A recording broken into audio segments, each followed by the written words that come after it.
ആത്മീയത ജീവിതത്തിലെ വ്യക്തിഗത ആവശ്യങ്ങൾക്ക് വേണ്ടി പ്രാർത്ഥിക്കുവാനല്ല, ആയിരിക്കുന്ന അവസ്ഥയിൽ ഉള്ളതുകൊണ്ട് തൃപ്തിപ്പെടുന്നതിനു വേണ്ടി പ്രാർത്ഥിക്കാനാണ് പഠിപ്പിക്കുന്നത്. ശിഷ്യന്മാരിൽ ഭൂരിഭാഗം പേരും ഭാര്യമാരോടൊപ്പം യാത്ര ചെയ്താണ് സുവിശേഷം പ്രഘോഷിച്ചത്. എന്നിട്ടും അവരൊന്നും തങ്ങളുടെ വ്യക്തിപരമായ ആവശ്യങ്ങൾക്ക് വേണ്ടി പ്രാർത്ഥിക്കുന്നത് നമ്മൾ കാണുന്നില്ല. പകരം അവർ ദൈവത്തിൽ വിശ്വാസം അർപ്പിച്ച് വചനാനുസരണം ജീവിച്ചു.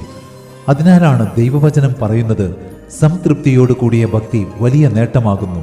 അതെ, എന്നാണോ നമ്മൾ ആത്മീയ ജീവിതത്തിൽ അസംതൃപ്തരും ഭൗതിക ജീവിതത്തിൽ സംതൃപ്തരുമായി മാറുന്നത്, അന്നു മുതൽ, ആ നിമിഷം മുതൽ നമ്മുടെ ആത്മീയ ജീവിതം ആരംഭിക്കുകയാണെന്ന് പറയാം.